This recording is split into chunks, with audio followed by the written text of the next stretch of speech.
إن الحمد لله نحمده ونستعينه ونستغفره ونعوذ بالله من شرور أنفسنا ومن سيئات أعمالنا من يهده الله فلا مضل له ومن يضلله فلا هادي له وأشهد أن لا إله إلا الله وحده لا شريك له وأشهد أن محمدا عبده ورسوله يا أيها الذين آمنوا اتقوا الله حق تقاته ولا تموتن إلا وأنتم مسلمون يا أيها الناس اتقوا ربكم الذي خلقكم من نفس واحدة وخلق منها زوجها وبث منهما رجالا كثيرا ونساء واتقوا الله الذي تساءلون به والأرحام إن الله كان عليكم رقيبا يا أيها الذين آمنوا اتقوا الله وقولوا قولا سديدا يصلح لكم أعمالكم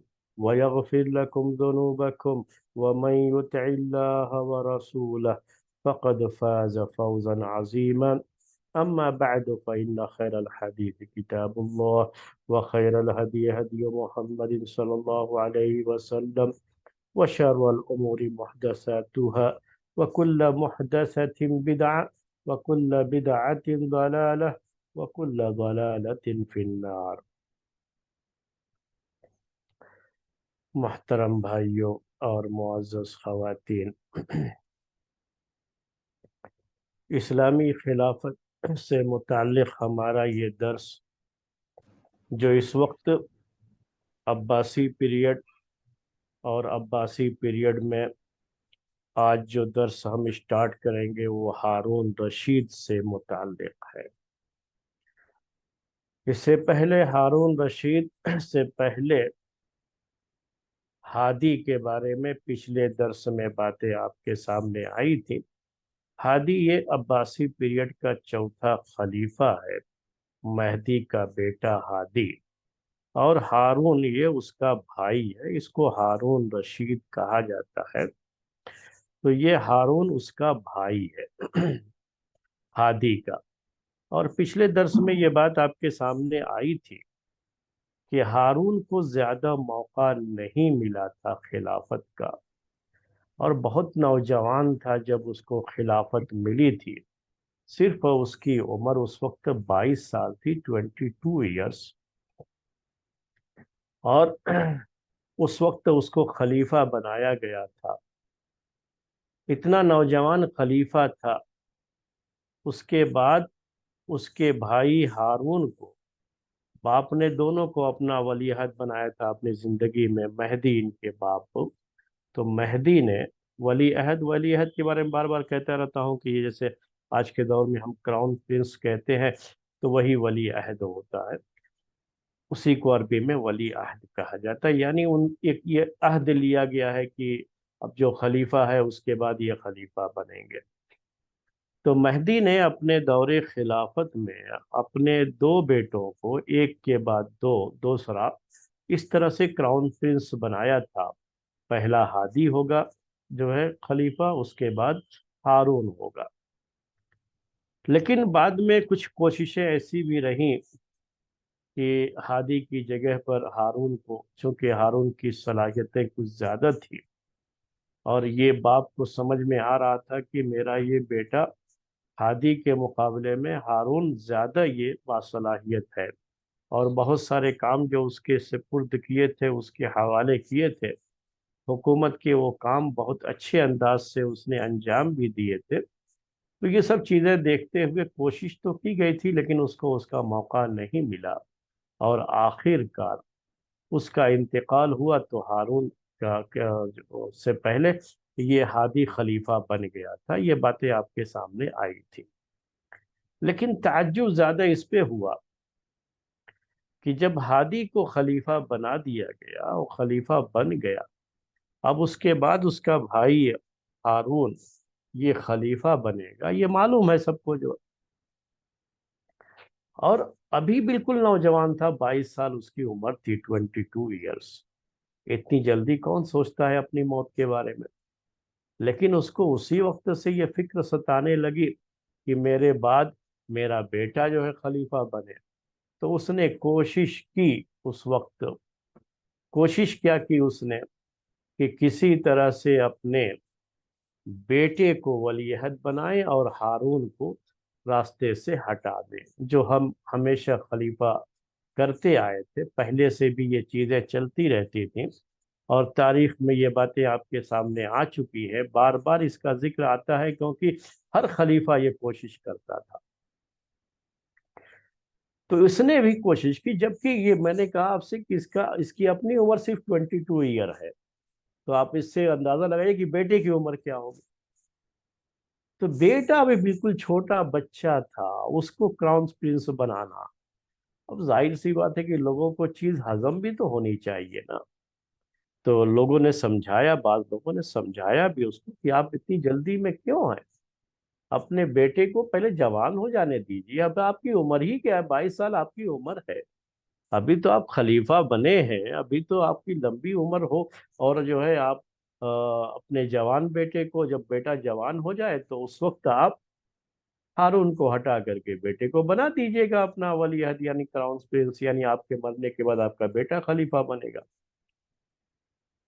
تو یہ بڑی جو ہے کچھ عجیب چیزیں رہی ہیں خلافت کے اس معاملے میں، اور میں بار بار اس کو یاد دلاتا رہتا ہوں، ہر خلیفہ یہ کوشش کرتا تھا، اور یہ بہت بڑا المیہ ہم اس کو کہہ سکتے ہیں، کہ ہمیشہ آدمی کی کوشش یہ رہتی ہے کہ میرے بعد میرا بیٹا بنے، میرے بعد میرا بیٹا بنے، جبکہ ہونا تو یہ چاہیے کہ بھائی جس کے پاس صلاحیت ہے، اور کم سے کم جس کو ولی عہد بنا گیا، ولی عہد کا مطلب کیا ہوتا تھا کہ باقاعدہ ان کے نام کی بیعت لے لی جاتی تھی، یعنی گویا کہ اس کو تسلیم کر چکے ہیں لوگ، اس کو مان چکے ہیں، اس کے عہد کے پابند ہونا چاہیے، پھر اس کے خلاف جائیں گے تو اس کا مطلب کہ اس عہد کی خلاف ورزی کر رہے ہیں، لیکن کوئی پاس و لحاظ نہیں ہوتا تھا ان چیزوں کا، اور کوشش یہی ہوتی تھی۔ بڑا عجیب یہ معاملہ ہے، تو کوئی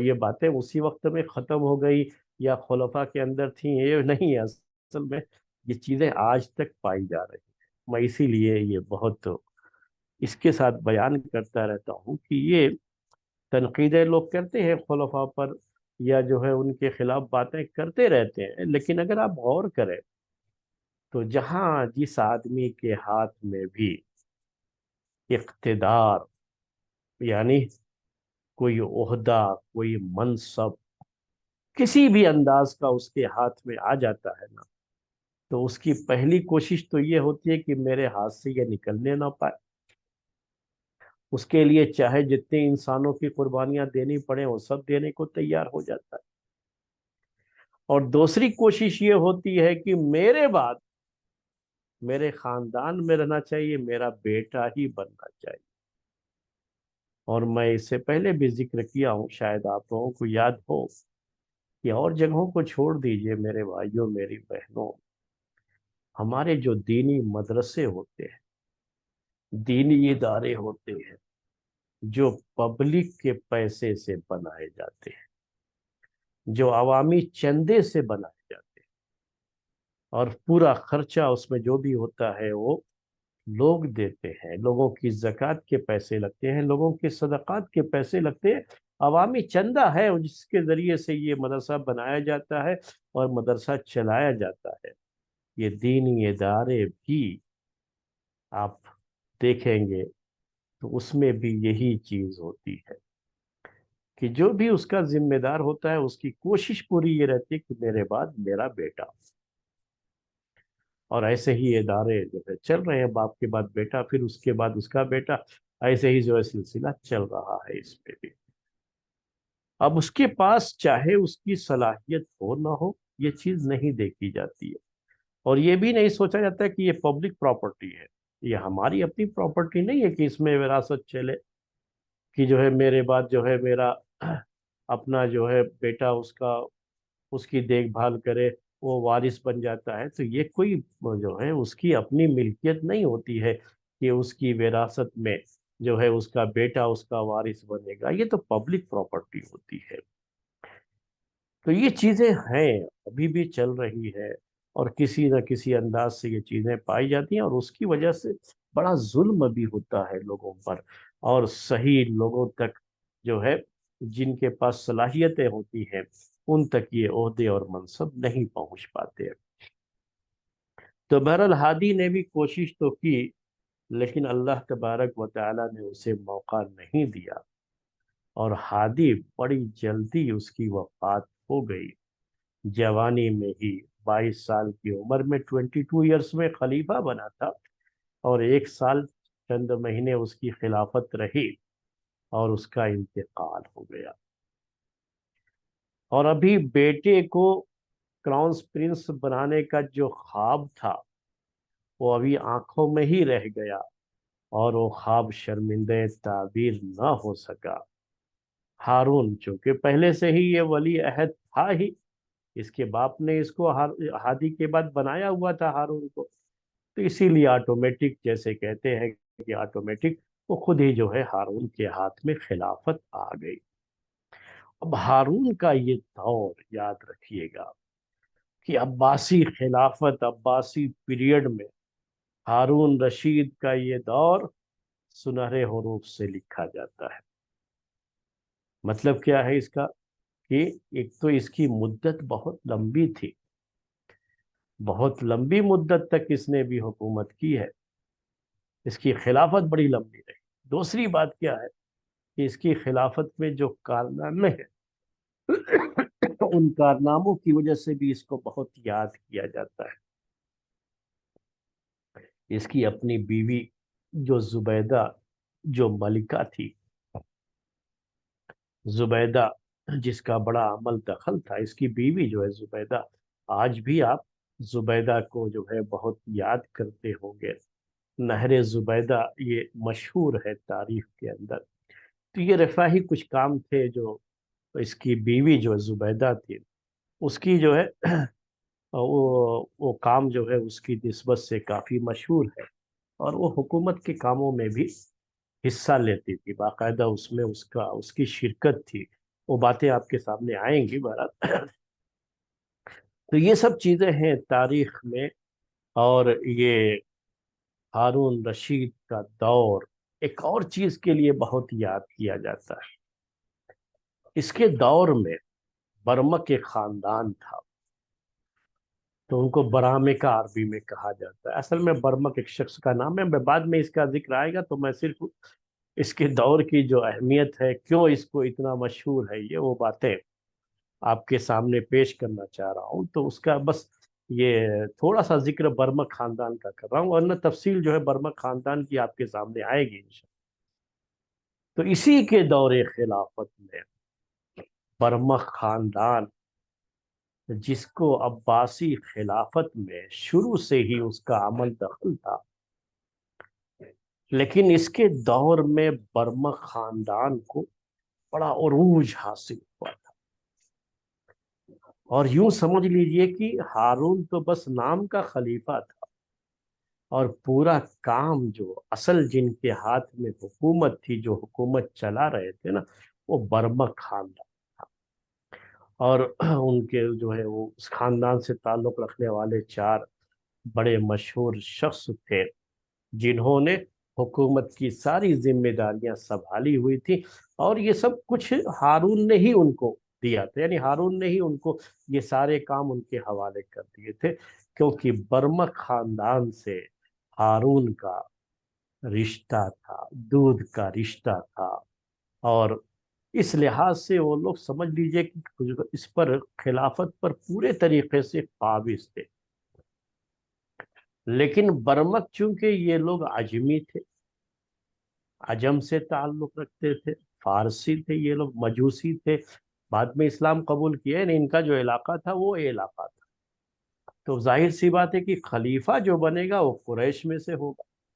تو یہ لوگ اس بات کو سمجھتے تھے کہ ہم خلیفہ تو بن نہیں سکتے، لیکن یہ تو کر سکتے ہیں نا کہ خلیفہ ایک کٹ پتلی بنا رہے، اس کو اس کی گدی پر بیٹھا دو، اور ساری جو ہے سارے کام ہم خود کریں، ہم جب تک نہ کہیں تب تک خلیفہ بھی پر نہیں مار سکتا، اور خلیفہ بھی کچھ نہیں کر سکتا۔ تو اس طرح کی جو ہے صورت حال بن گئی تھی. بڑا عروج کا زمانہ دیکھا انہوں نے، ہر طرف انہی کا طوطی بولتا تھا. لیکن اللہ تعالیٰ کا میرے بھائیوں ایک دنیا کے اندر اللہ تعالیٰ کی ایک سنت ہے. وہ سنت یہ ہے اللہ تعالیٰ کی کہ تلک الایام نداولها بین الناس، کہ یہ دن ہم کسی ایک کے ساتھ ہمیشہ یکساں نہیں رکھتے ہیں، اس کو بدلتے رہتے ہیں. آج کسی کے ہاتھ میں حکومت ہے تو کل رہے گی یہ نہیں، ضروری نہیں ہے کل بدل جائے گی یہ حکومت، کسی اور کے ہاتھ میں چلی جائے گی. اللہ تعالیٰ کی یہی سنت ہے. اسی لیے ایسا کبھی نہیں ہوا چاہے کوئی کتنا بھی اچھا رہے کہ برابر اسی ایک خاندان کی حکومت چلتی رہے اور دوسرے لوگ اس سے بالکل محروم رہیں. ایسا کبھی ہوا نہیں ہے.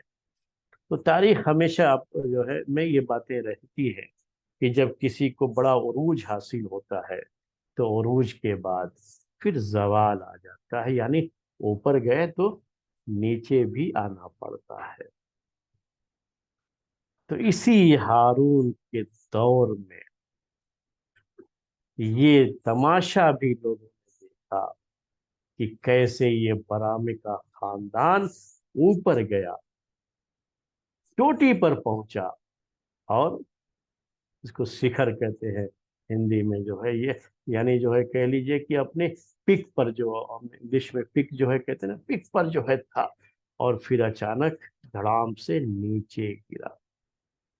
اور ان کا علاج جس نے ان کو بڑھایا تھا، ہارون نے ہی بڑھایا تھا، اور ہارون نے ہی ان کو زمین پر پٹک دیا. تو یہ تاریخ، ہارون کے زمانے کی یہ تاریخ اس لحاظ سے بھی بہت اہمیت رکھتی ہے. اور یہ سب چیزیں ہیں جو سیکھنے کی ہیں، جس سے نصیحت حاصل کرنے کی ہے، عبرت حاصل کرنے کی ہے.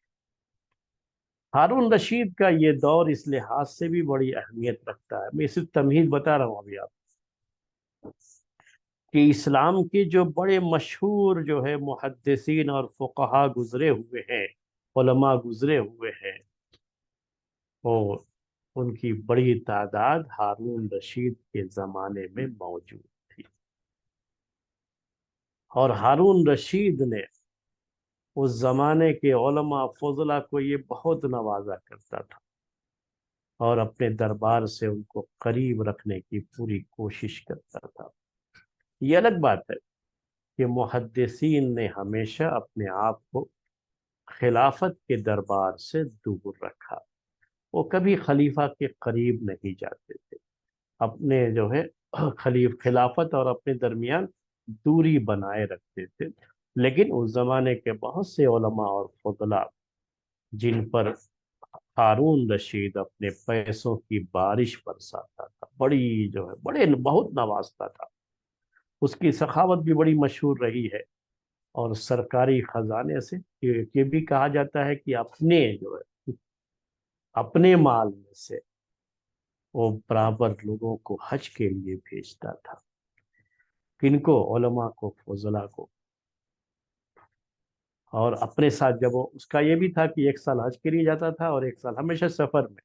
تو اس کی خلافت کی ایک بات یہ بھی آپ کو بتا دوں کہ دور تو بڑا لمبا رہا ہے اس کی خلافت کا. اس خلافت میں بڑا مصروف رہتا تھا. یہ نہیں کہ جو ہے خلافت حوالے کر دیا تھا برامکا کے تو اپنا ساری جو ہے کام تو وہی لوگ دیکھتے تھے، تو اپنے جو ہے آرام سے کہیں رنگ ریلیاں مناتا رہا ہو. یہ بھی اس کے بارے میں لوگوں نے لکھا ہے، اس لیے بھی وہ چیزیں بھی ہم کو ذہن میں رکھی ہیں. لیکن ایسا تھا نہیں حقیقت میں. وہ یہ غلط باتیں اس کی طرف جو ہے نسبت کر کے پیش کی جاتی ہیں، اس کے بارے میں بھی میں بتاؤں گا. تو ایک سال وہ جہاد کے لیے نکل جاتا تھا.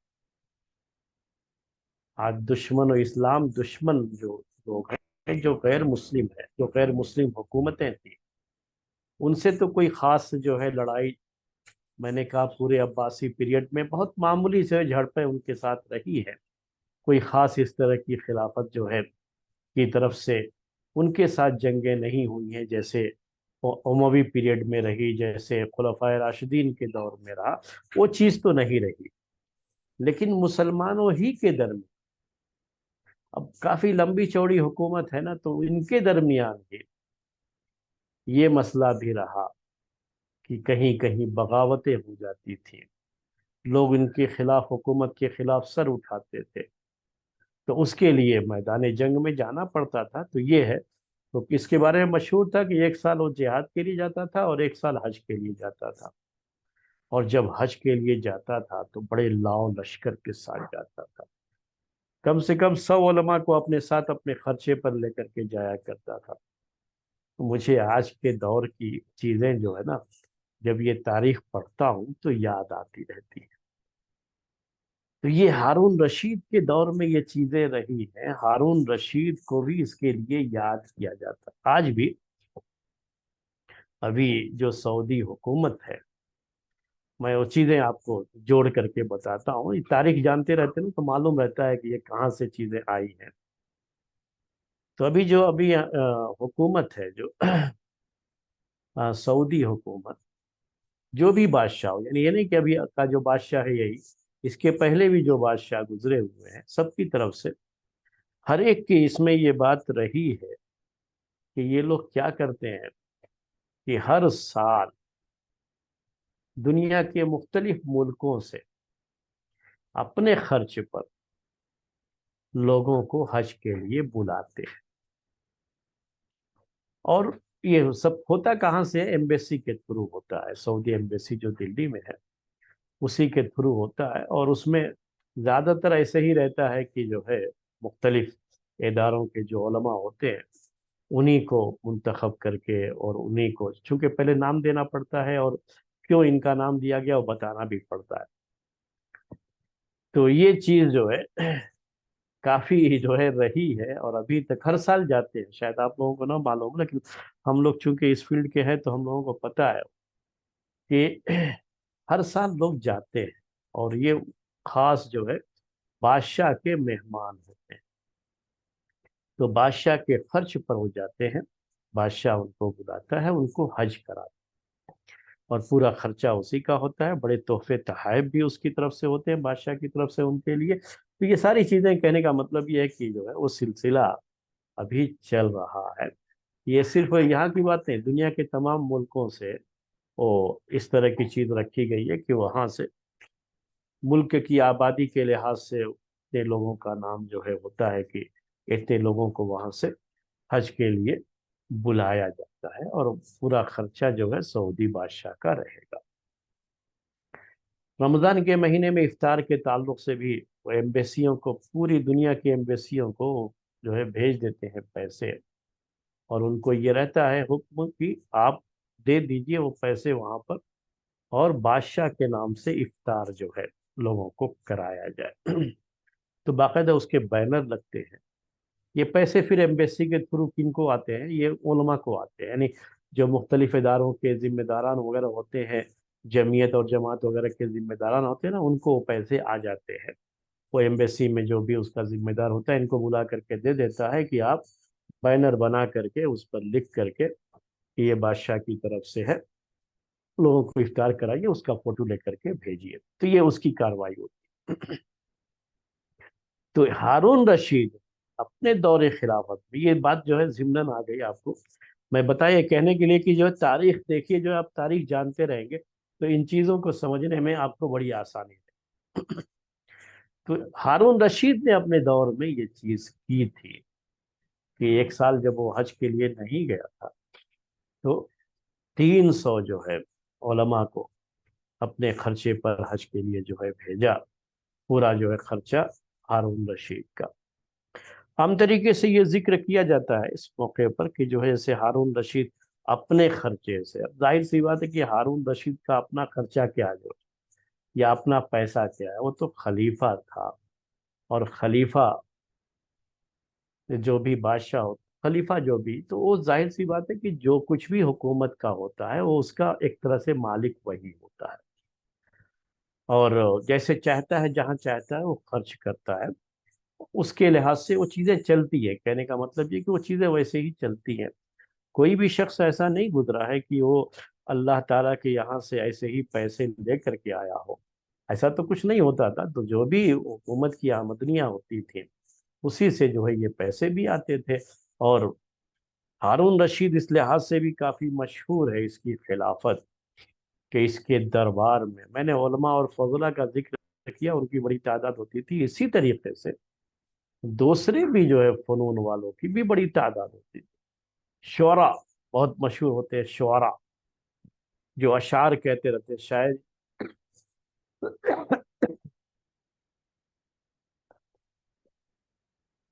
تو شعراء کی بھی بڑی تعداد،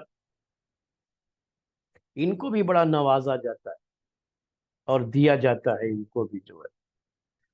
اور بادشاہ جو ہے، بادشاہ کی تعریف کرنے کے لیے، یعنی اب خلیفہ ہارون رشید ہے تو ہارون رشید کی شان میں قصیدے پڑھیں گے، اس کے لیے ان کو پیسے دیے جاتے ہیں۔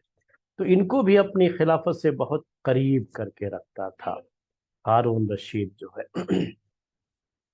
اور کافی اس زمانے کے مشہور مشہور جو عربی زبان کے شعراء ہیں، ان کا دور بھی رہا ہے وہ۔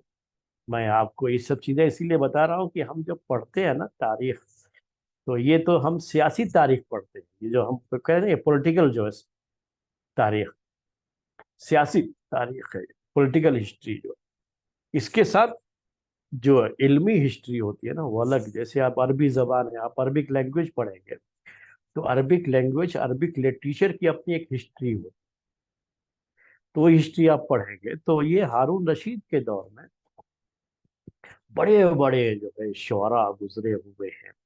اور دربار سے جب جڑ جاتے ہیں نا، تو دربار سے جڑ جانے کے بعد ان کی بڑی حیثیت بن جاتی ہے، کیونکہ جو خلیفہ ہوتا ہے، بادشاہ ہوتا ہے، بڑا نوازتا ہے۔ تو وہ تو دور کی بات ہے، ابھی ہارون رشید، میں آپ کو آپ کے اپنے ملک کے تعلق سے بتاتا ہوں۔ ابھی آزادی کا جشن آپ نے منایا ہوگا پچھلے جو ہے تھرسڈے کو۔ تو اب آزادی کا جب جشن مناتے ہیں تو بہت ساری چیزیں ہوتی ہیں۔ تو اب یہ حکومت جو چلی گئی تھی مسلمانوں کے ہاتھ سے انگریزوں کے ہاتھ میں، تو آخری بادشاہ کون تھا؟ بہادر شاہ ظفر دہلوی۔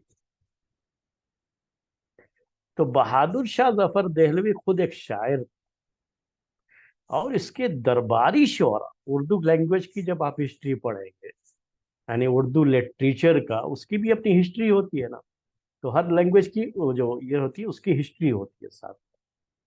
تو اس میں یہ بات کیا پڑھیں گے آپ کی جو ہے، اس کے دور میں، بہادر شاہ ظفر کے دور میں، جو اردو کے بڑے مشہور شعراء ہیں، یہ غالب، ذوق وغیرہ، تو یہ اس کے درباری شاعر تھے بہادر شاہ ظفر دہلوی کے۔ اور بڑے انعام و اکرام سے ان سب کو نوازا جاتا تھا اسی بادشاہ کی طرف سے۔ تو یہ چیزیں رہتی ہیں۔ تو ہارون رشید کے دور میں بھی ایسے جو بھی مختلف فنون کے لوگ ہوتے تھے، تو عربک لینگویج کے تعلق سے بھی، عربک لینگویج کے جو بڑے بڑے امام ہوتے ہیں، عربک لینگویج کے امام کہا جاتا تھا ان کو، ادیب اور شاعر ہوتے تھے، ان سب کو یہ اپنے دربار سے بہت قریب کرتا تھا اور بڑا نوازتا تھا۔ وہ کس لیے ہوتی تھی یہ چیز؟ تاکہ یہ لوگ اپنی شاعری کے ذریعے سے، اپنے کلام کے ذریعے سے، کیونکہ یہ لوگ لکھنے والے لوگ ہیں، تو یہ جو لکھتے ہیں اس کے ذریعے سے یہ حکومت کی ہمیشہ تعریف کرتے رہے، خلیفہ کی تعریف کرتے رہے، اور اس کے تعلق سے ہمیشہ پازیٹیو انداز سے باتیں لوگوں کے سامنے پیش کرے، کوئی نگیٹو جو ہے چیز ان کی طرف سے نہ آ جائے، اس کے لیے ان کو قریب کر کے رکھنا پڑتا ہے۔ اب آج کے دور میں اس کو سمجھنے کے لیے آپ کو بتا دیتا ہوں یہ، کہ سیم سمجھ لیجیے کہ آج کے دور میں جیسے میڈیا کا رول ہوتا ہے۔ حالانکہ ڈیموکریسی میں یہ کہا جاتا ہے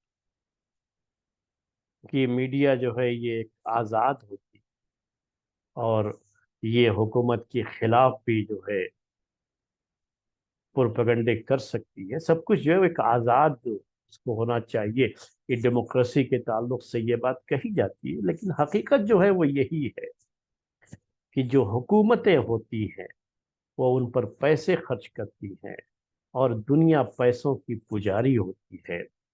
تو جو لوگ بھی